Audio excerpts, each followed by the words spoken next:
Hello everybody, this is Ethan Fry with Guilford College. Today I wanted to talk about browser safety and how to better secure yourself when browsing the internet.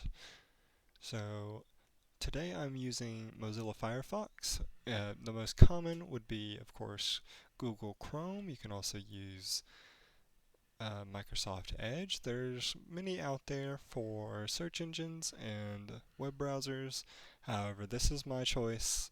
They are all generally the same. Mozilla Firefox is generally focused towards security.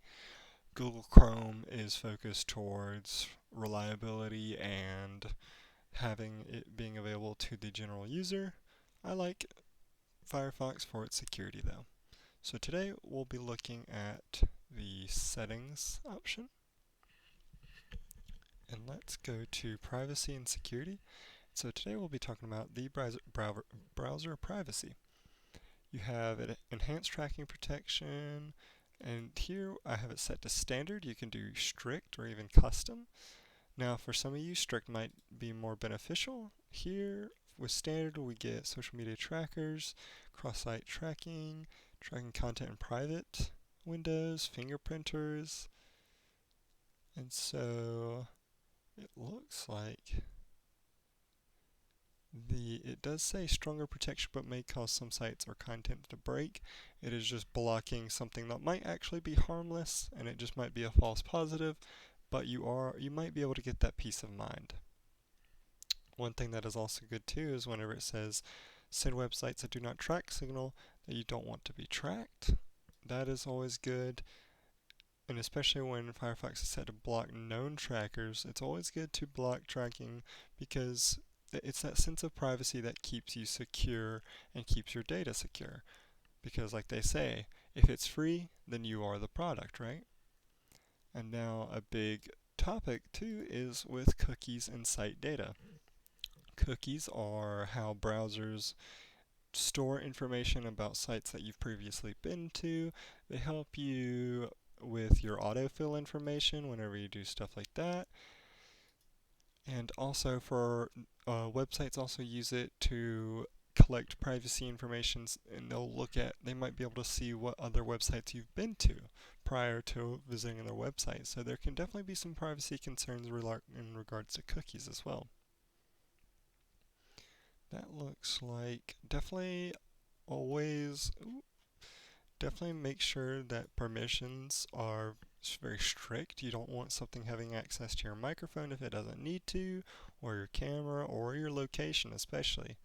Even notifications, because a lot of times pop-ups can be very unassuming and you might think it's your browser telling you that something is wrong, when in reality it could be a form of cross-site scripting sort of virus that is sending you that notification to lure you to click on it and potentially download something malicious. And security, so it's always good to look through your settings on your own browser. They'll all generally look very similar. They'll have the standard strict format and many of these same options. Another option that might interest you as well is this HTTPS only mode. HTTPS is Hypertext Transfer Protocol Secure, is the way I remember it. And so basically it is what ensures that your connection with any sort of browser is secure. It has not been intercepted, it has not been spoofed, it is what it says it is. And so you can enable HTTPS only mode in all windows to try and ensure that security, but as it might say, depending on what websites you browse, it could potentially block some sites. Now, for most people, you probably aren't visiting sites with HTTP only, so it might be good for you to enable it. I'll leave mine disabled though. So now we've gone through all of these. Let's see if there are any other security-minded Settings, login and passwords, having your passwords saved. It can sometimes be better to have the browser if you just cannot remember it for the life of you, or you can't write it down. It might be better for you to instead have your browser save it. And I believe that is a better choice than some of like the 1Password or LastPass, because as has been found in recent uh, articles, that whenever they are hacked, sometimes your user data can be compromised. Maybe not necessarily your passwords, but other things too. And if your passwords are leaked, then that is a very huge security concern, and you would need to change all your passwords and also avoid those passwords that you used prior. And one website that I did want to share with everybody is, that's very bright, is the CISA, CISA.gov, and I'll share this in the description as well. This is the government agency in regards to cybersecurity and infrastructure security.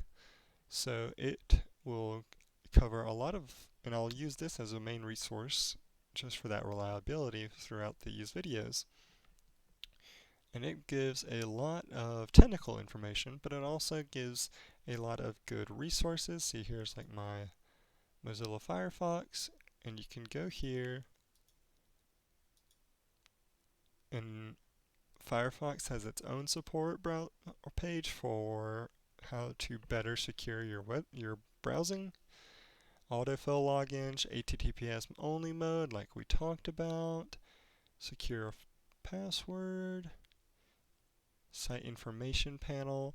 So this will also talk a lot about it, and just in general, these will be good things to cover, and we'll cover some of these topics as well. Java, plugins. Plugins are definitely one thing that you need to think about as well, because if something says you need to install a plugin, think twice before you do it.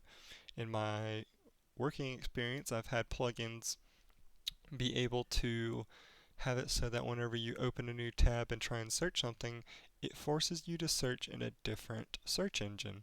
And that is probably also key logging and tracking what information you're putting into that web browser. And just from a little plugin that can sit on your web browser. So that is definitely something to be careful of. And like I said, I will share this in the description. Lots of good information in general from CISA as well, so definitely check them out. Alright, that is the end of this video, and I'll see you guys in the next one.